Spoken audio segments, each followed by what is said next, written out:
Hey everyone, I am going to keep it real with you.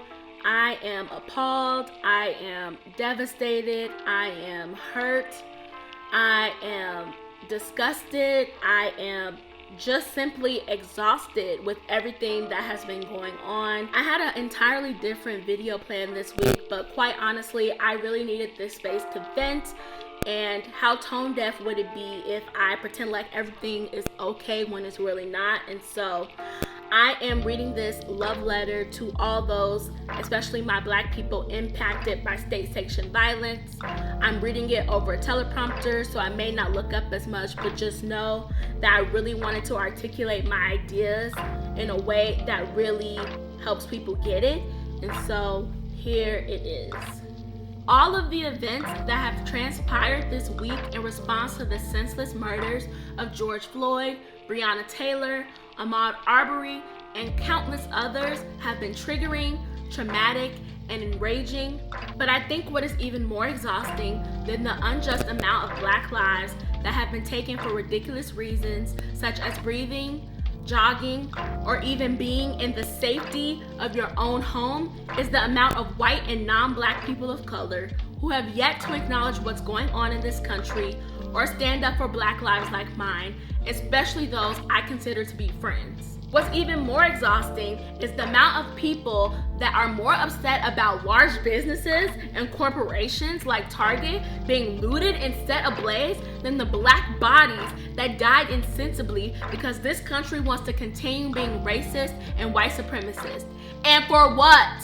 Y'all mad about Targets burning, curfews, and being taken out of your comfort, but that's the same outrage we feel when only Black folks are dying at the hands of cops, when racist police officers are only charged with manslaughter when they murdered a Black life in broad daylight, and when y'all realize something only impacts Black people like COVID-19 and y'all decide the coronavirus is over, it's time to open back the country. I had an entirely different video planned for this week, but I realized I really needed to use this space to vent and get out 3 key points.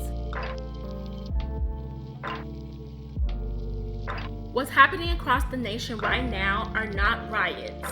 They are rebellions, they are uprisings, they are the effect of people being fed up with the bullshit this country continues to allow in the form of state-sanctioned violence and oppression. A riot is defined as a form of civil disorder commonly characterized by a group lashing out in a violent public disturbance against authority, property, or people.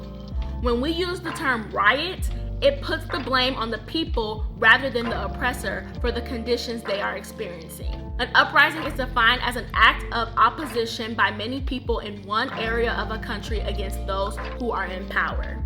People are not just looting and burning down stores for fun. We tried sitting, we tried chanting, we tried kneeling, we tried marching, we tried hashtags. Y'all do not listen. Black death by the hands of the police is nothing new. If we rebelled every time an officer murdered an innocent Black person, we would be rebelling 24/7. We are at our breaking points, so now we feel like we have to get the nation's attention. Unfortunately, the only way to do that is to make y'all feel the same amount of uncertainty and unsafety we feel every day. People love to ignore what's going on because their privilege allows them to do so, but what we do know is that people become very bothered when something affects them personally. That is what this capitalistic society has embedded in all of us, period. Secondly, police have got to go. They have that bullshit slogan, to protect and serve, but who are they really protecting and serving? We have seen time and time again that racist policing, punishment, and mass incarceration is not the answer. Have you heard of care not cages? Have you heard schools not prisons? Community-based organizations and nonprofits have been fighting for decades around more prevention, restorative justice, mental health treatment, re-entry services, and other resources that will actually help the community. But because elected officials haven't actually done the research and listened to the needs of the community, the role of law enforcement has been overemphasized, overfunded, and outsized to proportions that no longer serve the goal of community safety and security. According to the LA Times, LA's police budget is slated to increase by nearly $120 million in general fund spending beginning July 1st, 2020, including expenses from a new contract for police officers that was negotiated last year. It includes 4.8% pay raises, $34 million in additional overtime for sworn employees, and a new $41 million bonus program for officers with college degrees. This proposed 2020 to 2021 spending on LAPD accounts for just under 54% of the city's unrestricted revenues, a total of about $5.4 billion. Why are we spending $5.4 billion on policing? Why? Police are supposed to be stopping crime, not acting as criminals themselves. I don't care what you say. You will never be able to rectify the fact that if police officers are really supposed to be protecting and serving, if someone says they can't breathe, they should then do whatever it is needed to make sure that person can breathe, not never breathe again. I don't know how many of y'all need to hear this, but police serve a system that is built on white supremacy, period. No matter how well-intentioned they are, they will never be able to escape the legacy created for them.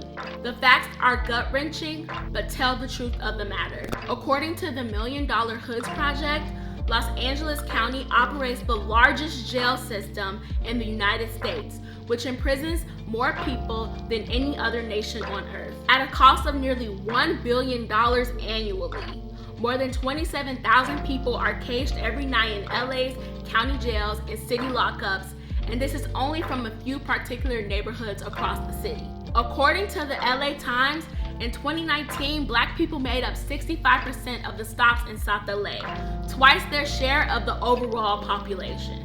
According to Community Coalition, incarcerating someone who suffers from mental health disabilities costs taxpayers approximately $65,000 a year, while the price tag of diverting them into permanent supportive housing is only $20,000 to $25,000.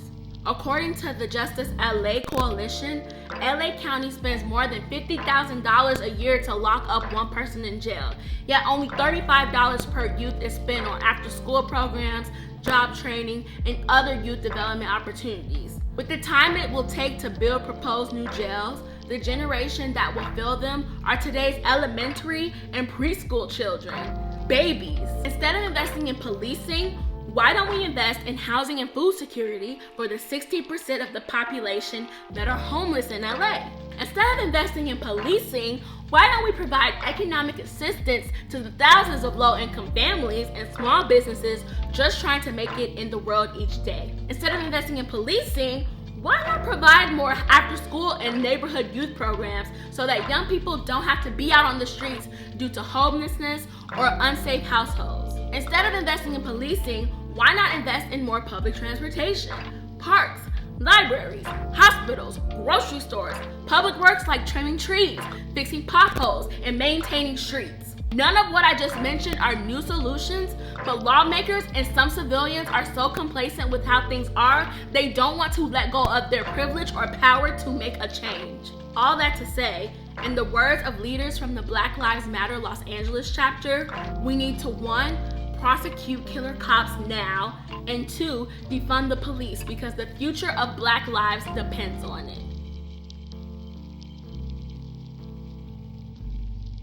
Lastly, don't always trust exactly what the media tells you. Waking up on Sunday after all of the protests and uprisings that took place this past weekend, I was shook by the amount of media outlets twisting the story. I actually went to the protests happening around the Fairfax district near the Grove, and it was very peaceful until the police came with their batons and their riot gear and escalated the situation. I can very confidently say that 9 times out of 10, Police activity is what turns a peaceful protest into a violent scene. And in the case of this protest, things only got chaotic once the police moved in. People were peacefully joined together, kneeling on the ground, hands in the air, chanting for justice, and the police came in and hit people, shot rubber bullets at people, fired their tear gas canisters, and told protesters to stand down or be ready to face the consequences.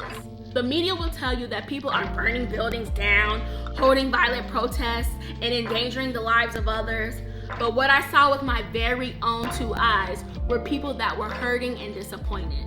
What I saw was Black, Latinx, white, Asian, even Native American folks coming together peacefully, demanding a better future for Black people. I even saw white allies move to the front of the crowd to provide a physical barrier between people of color and the police. That's how serious it is. This can no longer be just a Black fight. We need everyone to speak up, to stand up, and fight for justice.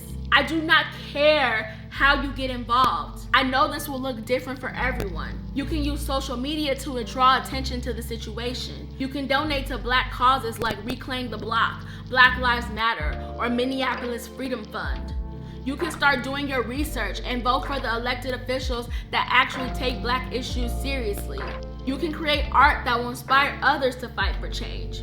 You can put your body on the line by protesting, marching, and demanding justice. But what you cannot do, and what I will no longer allow anyone in my inner circle to do, is be silent. Maybe you are privileged enough to not have to address these issues, but I and the other millions of Black people out there are not. And what I want to say to my beloved Black community is I see you, I hear you, I love you, I am praying for us. I am praying that people finally let us just be and let our melanated magical self shine. We built this country for free. Don't let anyone censor how you choose to feel, mourn, or react. We have been dealing with this shit for too long, and enough is enough. At the very least, please share this video with everyone you know. We can no longer be silent. Our lives depend on it. Black women's lives matter. Black lives across the gender spectrum matter. Black men's lives matter. Black trans lives matter. Black queer lives matter. Black differently abled lives matter. Black undocumented lives matter. Black system impacted lives matter. All Black lives matter. Period.